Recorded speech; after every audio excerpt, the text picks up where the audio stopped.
Hi, and welcome back. Today I thought I'd talk about some of the most common questions that beginner bike packers have. So I will just get right to it. The first one is, what kind of bike do I need for bike packing? And the follow-up questions for that are, can I use my current bike or do I need a special one? And what is the best type of bike for bike packing? So this obviously depends kind of on where you're going to go.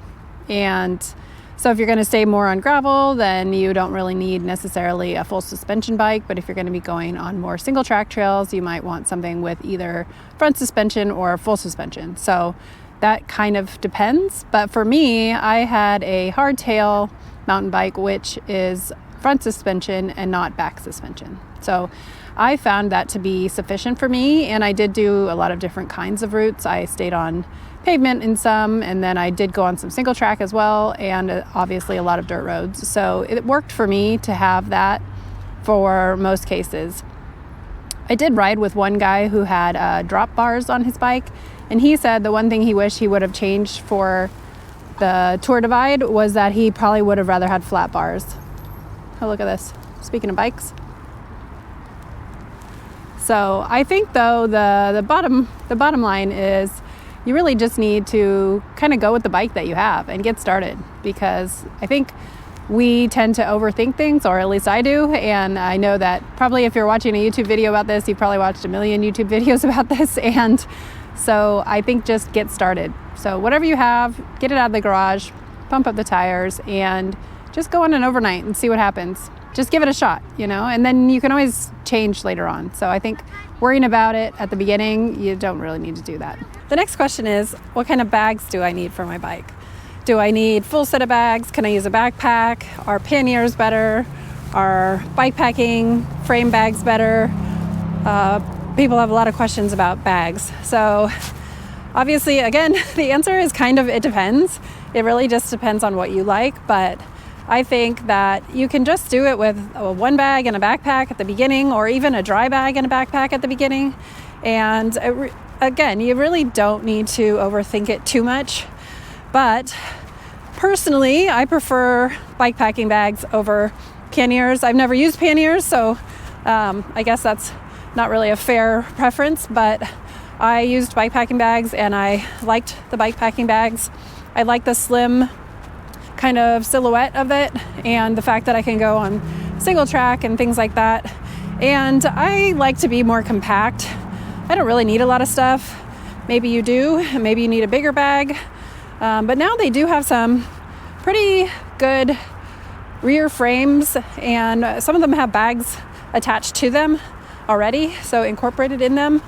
But so you can really there's a lot of different options now, so you can really kind of customize it to what you like. The next question is, how do I pack my bags? Again, this might take a little trial and error, but if you're using bike packing bags, I think that the best thing to do is put a little bit of the heavier stuff in the frame and try to not put too much heavy stuff on the forks. So either put the heavy stuff on the frame would be preferable, or on the back rack would be second, and then on the forks would be last, because you don't really want to mess up your steering, essentially. So same thing with a handlebar bag and all that other stuff. But personally, what I did was I put my food on the forks, so that would vary depending on how much food I had. And then I had my tent on my handlebars. So that was basically all I carried on the front. And then the rest was either in the frame or on the rear rack. But I did notice that, the first couple times I went out, everything wasn't exactly where I wanted it to be. And so as time went by, I definitely moved some stuff around. For instance, my food bags. I did have my rain gear on the front because I thought I would want to access that easily. But it was a lot easier once I got into bear country to have my food bags on the front, where I could just take them right off the bike and hang them, so that I didn't have to dig through all my other bags and figure out where my food was. I could just grab those two bags from the front forks and hang them. And same thing with the rear bag.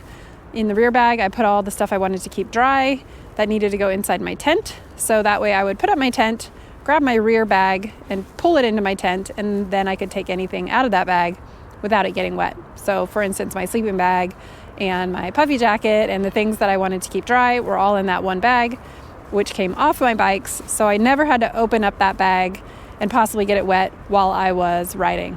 So it never had anything in it that I needed during the day. What I needed during the day, I would keep either in my frame bag, or I would just daisy chain it or strap it on to my handlebars. Like for instance, my rain jacket would be there.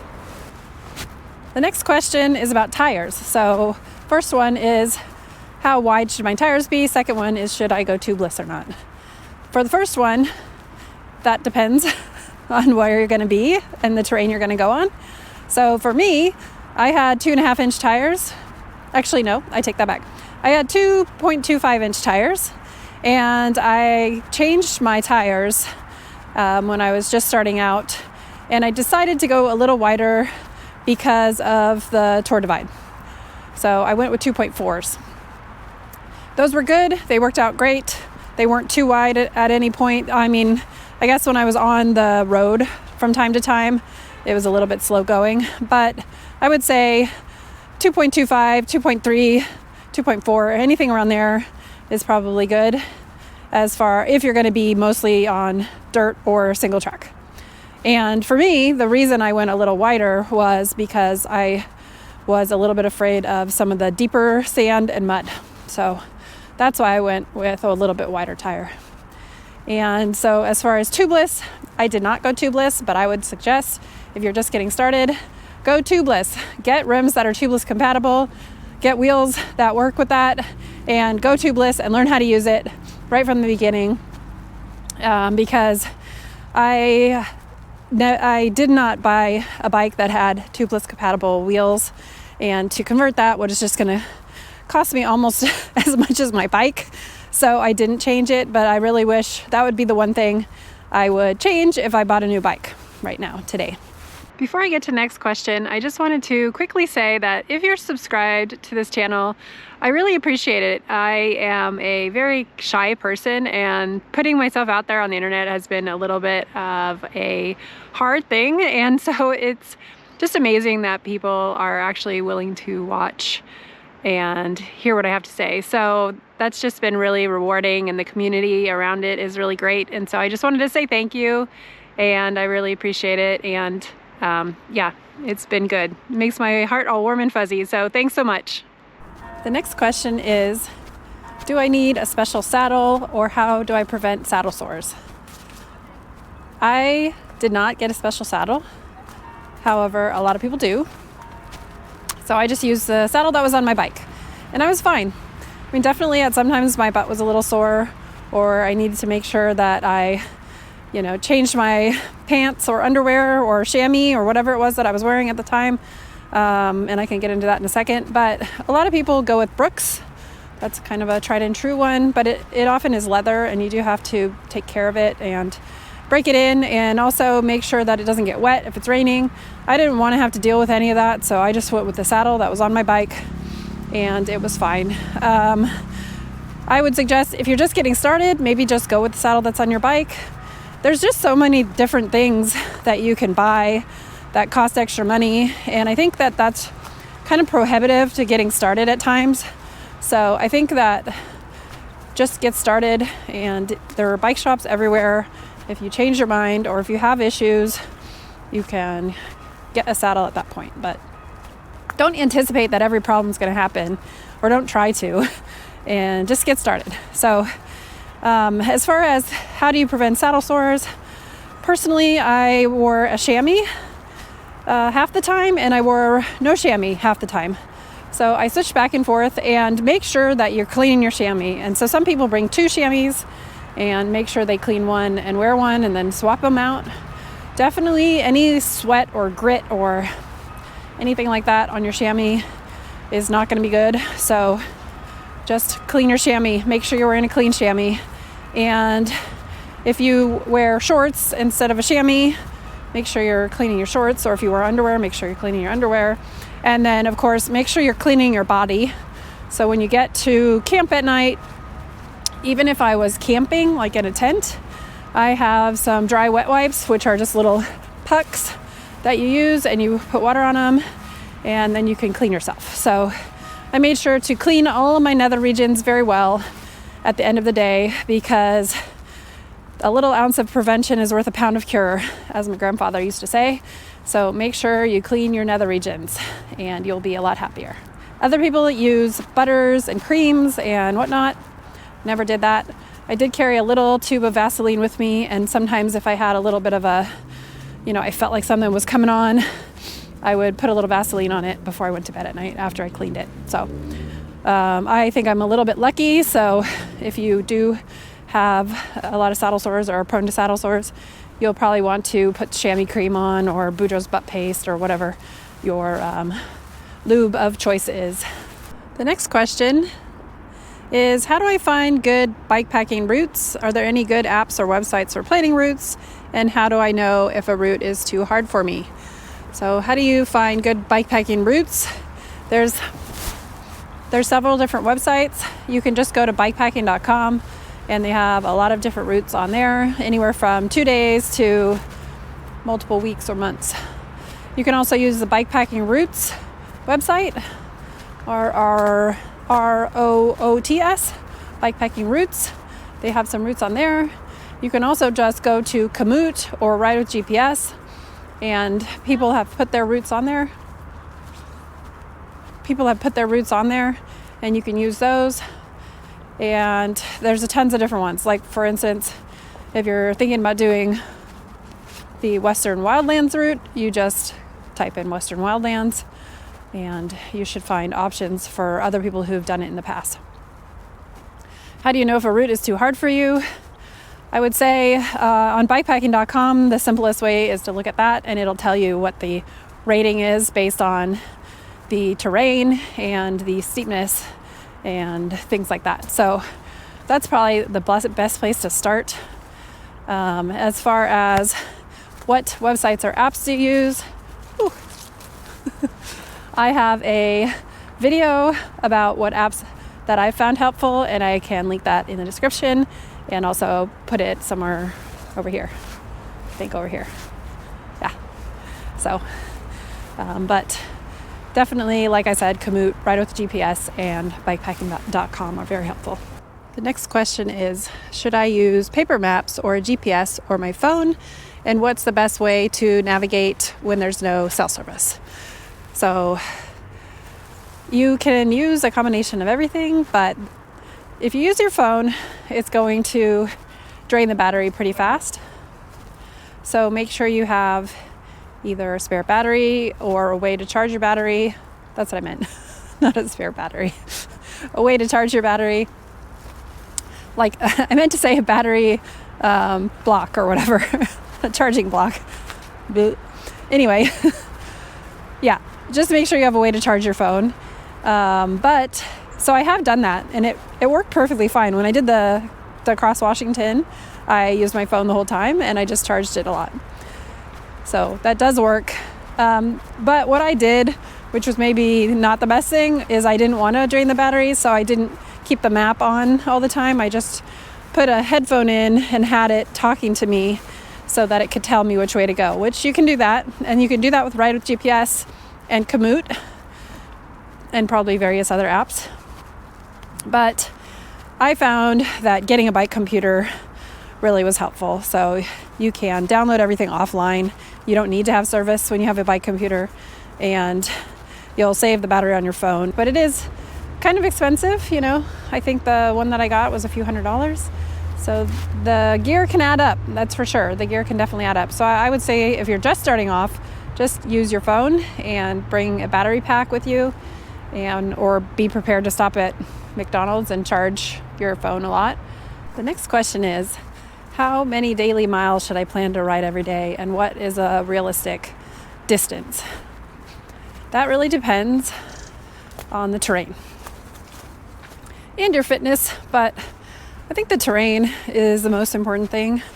If it's flat and it's a road, it's paved, it's easier, obviously, but you could probably start off with 50 miles and not have any issues. But if it's hilly and or rocky or single track, like technical, then 50 miles might take you a really long time. I always say that on flat road, I could go easily 10 miles an hour. And so, I mean, if you're a good cyclist, you could go way faster than that. But if you're new or you want to stop and have snacks and take pictures and whatever, 10 miles an hour is probably fairly reasonable. And then if it's a hilly, technical terrain, you may only go 5 miles an hour. So you need to kind of factor that all in. And the good thing about Komoot, I don't know if Ride with GPS does this, but definitely Ride with GPS has the terrain, so you can see what the terrain is like in each section. Same with Komoot, but Komoot will also estimate the time it will take you. So I don't know if Ride with GPS does that. But you can put in your daily prescribed, your what you think you're going to do, and based on the different terrains, it will calculate your route. And you can put in that you're a beginner, so you can change whether you're a beginner or intermediate or advanced, and it will change your speed based on that.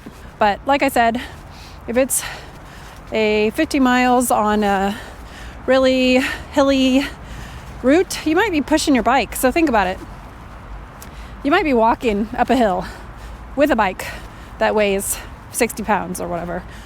And so think about if you're hiking up a hill with a backpack, how long does that take you? And that might take you just as long when you're hiking up a hill with a bike. However, you are going to have the downhills where you can make up a little time. But just think, if you're looking at the map and you see a big uphill and Komoot or Ride with GPS tells you that that's going to be dirt, you might want to think that you may only go 3 miles an hour. I mean, you don't want to worry too much about it, but I would say just when you're starting off, maybe just make a goal of less miles. And that way you're not constantly like pushing until the very end of the day and you're really worn out. It's better to say, I'm going to go 30 miles today and see how it goes, than to say I'm going to go 70 miles today and see how it goes. So I would say just be a little conservative at the beginning. The next question is, where can I stay when I'm bikepacking? Do I have to stay if I'm camping? Do I have to stay in an established spot, or can I wild camp? And if I can wild camp, what are the rules for wild camping? Now, this is a topic that I will probably address fully in one video, but just short answer is no, you do not need to stay in an established camp. You can wild camp, but once again, it depends on where you are. So in California, Oregon, Washington, British Columbia, you will probably most likely be able to wild camp. But when you get into the Midwest or Ontario in Canada, it's a little bit harder. There's less public land, and so it's a little bit harder, and you may need to find an established camp in that instance. Or some people will stealth camp, which is essentially illegally camping in a place that doesn't allow it, but they do it anyway, and so that is an option. That isn't really one I like to do because I feel uncomfortable breaking rules, but that's a personal preference. So, but again, I'm going to do a whole video about that. So if I've already done it, I will link it here. But otherwise, that's the short answer. The next question is about water. How much water do you carry? Where do you get water? How do you filter water, etc.? And so I'll start with how much water do you carry? It depends. That's the answer for all the questions. But no, I usually carry about 2 liters with me, unless it's going to be a place where I've looked and I see there's not a lot of water options, or if it's hot. So in New Mexico, I carried, in some stretches, we had a 100-mile stretch that didn't have water. I carried 6 liters. I probably could have carried more and would have still drank it. So there was another stretch in New Mexico that was hot and not a lot of water and not as far apart, but I can't remember maybe 80 miles, and I carried 4 liters. So if there aren't going to be options, I might carry 4 liters. If there are going to be options, I'll carry 2 liters. It really depends, again, where you're going though. If you're going through towns, you can fill up more often. But if you're going to be in the woods for, multiple days at a time, then you really just kind of need to look at the maps and see, and then also take into consideration what season it is. So if it's summertime, you may have a river or stream on the map, but it may be dried up. So you might want to bring a little extra. You can find Forest Service maps, or even on Gaia, or offline maps are 2 that I use, and they have the water features on them, and you can kind of find out where your next water is going to be. You can also use CalTopo for that, but Komoot and Ride with GPS also will have streams, and I don't know how reliable those are per se, but you definitely need to, maybe if you're doing a longer trip, map out where the water sources are, and if you pass one and you thought there was going to be water, then you definitely need to get more water probably at the next stop. So I would say if you err on carrying a little too much, it's obviously better than carrying a little too little. So, And then I usually carry a backpack, which has a 1.5 liter bladder, 2 liter bladder. And I just left it empty pretty much 95% of the time, but sometimes once in a while I would need to fill that up and just make sure I had a couple extra liters of water. As far as filtering, I carry a 1 liter filter bottle, a Katadyn Be Free. It folds up, so it's small when you're not using it.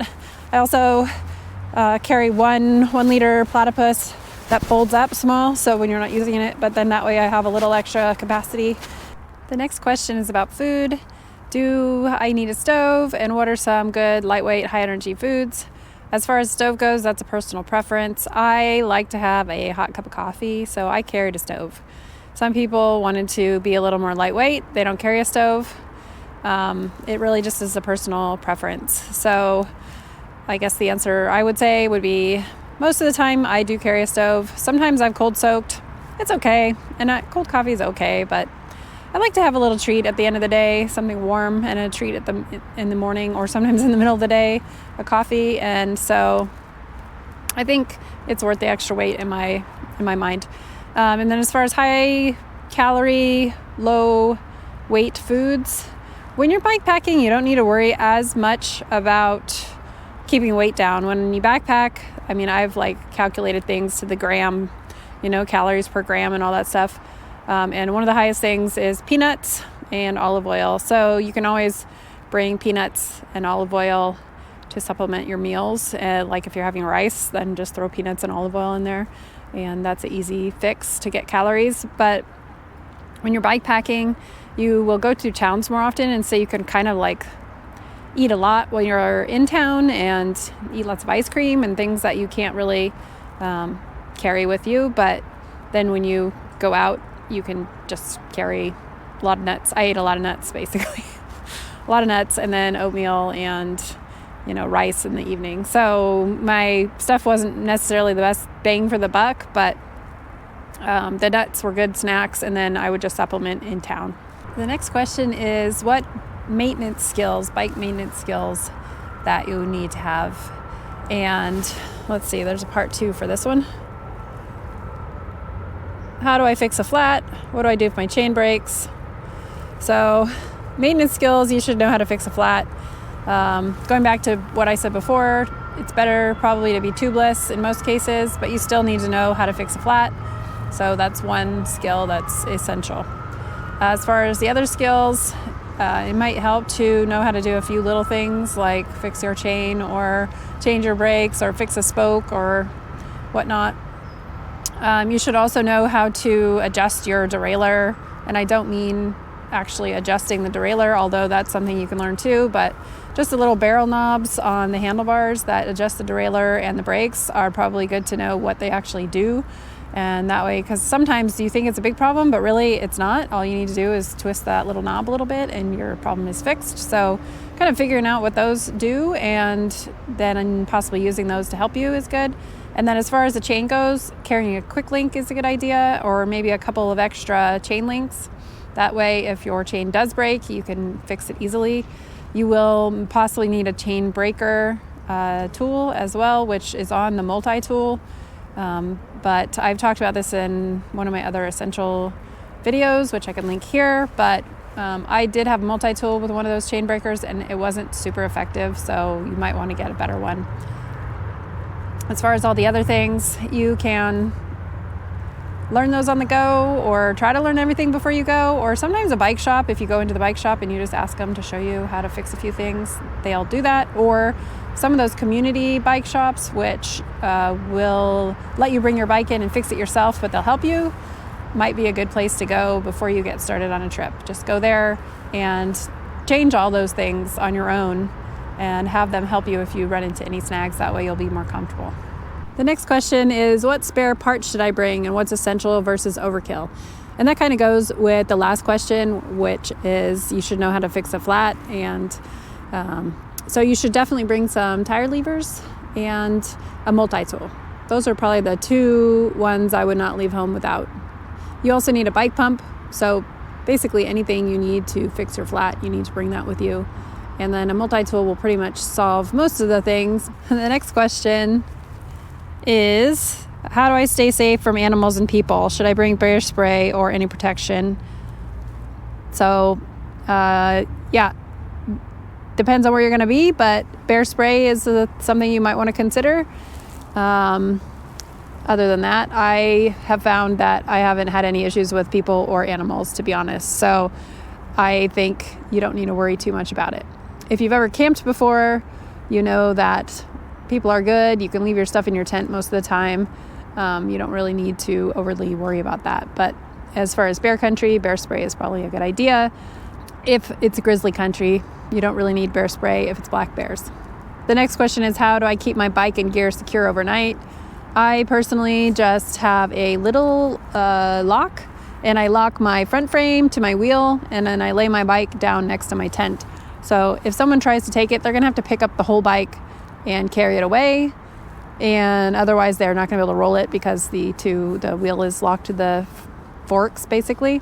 So it's not a total solution, and definitely they could lift up the bike and take it, but I wouldn't worry too much about it. You can also lock it to a picnic table or a tree, or you can tie your tent guy wire to it, so at least if they try to take it, it'll rustle your tent. You could put half of it under your vestibule if you want. You could hide it in the trees, but usually I didn't worry too much about it. The next question is, what do you wear for bike packing? Do you need padded shorts, and how do you stay dry in wet weather? So padded shorts, like I said, I wear a chamois, which is padded shorts, half the time, and then I wear no chamois half the time. So I like to switch it up. I don't really love wearing the chamois, and it kind of gets bunched up in the nether regions. So I like to kind of switch it up and have nothing in the nether regions from time to time. I never wear underwear. Even when I wear just regular pants, I don't wear underwear. So either way, you don't want the seams in there. So you definitely don't, well, some people might wear underwear with the chamois, but I would say you want to be careful of having too many layers of stuff when you're sweating and stuff. How do you stay dry in bad weather? I bought a good rain jacket. I had like a lightweight rain jacket that I used for backpacking, and it was good if, maybe you got caught in like a 15-minute rainstorm or something like that, but it wasn't really good for multiple hours of being outside in the rain. So I have an Outdoor Research Aspire, and I love it. It works great. It actually has been outdoors in multiple hours of rain, and I haven't gotten wet. The next question is, how do you train for bike packing? This is another video that I will probably do a little bit longer video about, but I think a lot of times if you're going to do a long bike packing trip, you train for bike packing by bike packing. If you're going to do a race or something, that's a different story. But if you're just going on a fun bike packing adventure, just make your mileage shorter on the first few days, week, month. Doesn't really matter. It's your trip. So do it however you want to do it. The other question is, How fit do I need to be? And should I do practice trips beforehand? I don't think you need to really physically worry about that. Mentally, it's a different story. So mentally, you might want to do it just so you're comfortable. But physically, I don't think you need to worry about it. And the last question is, what do I do to manage my energy and prevent burnout? And the follow-ups are, how often do I take breaks? And what are good stretching or recovery techniques? So I would say, again, give yourself a break, literally, pun intended, I guess. But if you're going to go on a months-long bikepacking trip, it's okay to stay in one place for a couple of days or a few days or maybe a week. Make it your adventure and take breaks as often as you need to. You don't need to get to the finish line faster. That's not really the point. The point is having fun. And if you want to do it slowly, you do it slowly. If you want to get to the finish line faster, then do that. But I would say take a few times where you just take a couple of days. And it's okay if you want to lay in bed all day and do nothing. I mean, you've been on the bike every single day and it's tiring. And so don't worry about FOMO. One of the things I have a hard time with sometimes is, let's say I'm passing through a nice town like Montreal and I'm tired. And people are saying, oh, did you go and see the blah, blah, blah? And did you go and see the blah, blah, blah? And I'm like, I just rode, 7,000 miles to get here. And all I want to do is eat potato chips and watch TV and take a hot bath. Just do that. Don't worry about missing out. You can come back to a place later. So, yeah. All right. Well, I've answered all the questions on the list now. 17 questions plus a little bit. And so put a note in the comments. Are you a beginning bikepacker? And if so, have these questions answered your questions? Have these answers answered your questions? And if not, do you have other questions that I didn't address? And then if you are a seasoned bikepacker, put a note in the comments. How do you address these concerns? All right. Thank you for watching and happy trails.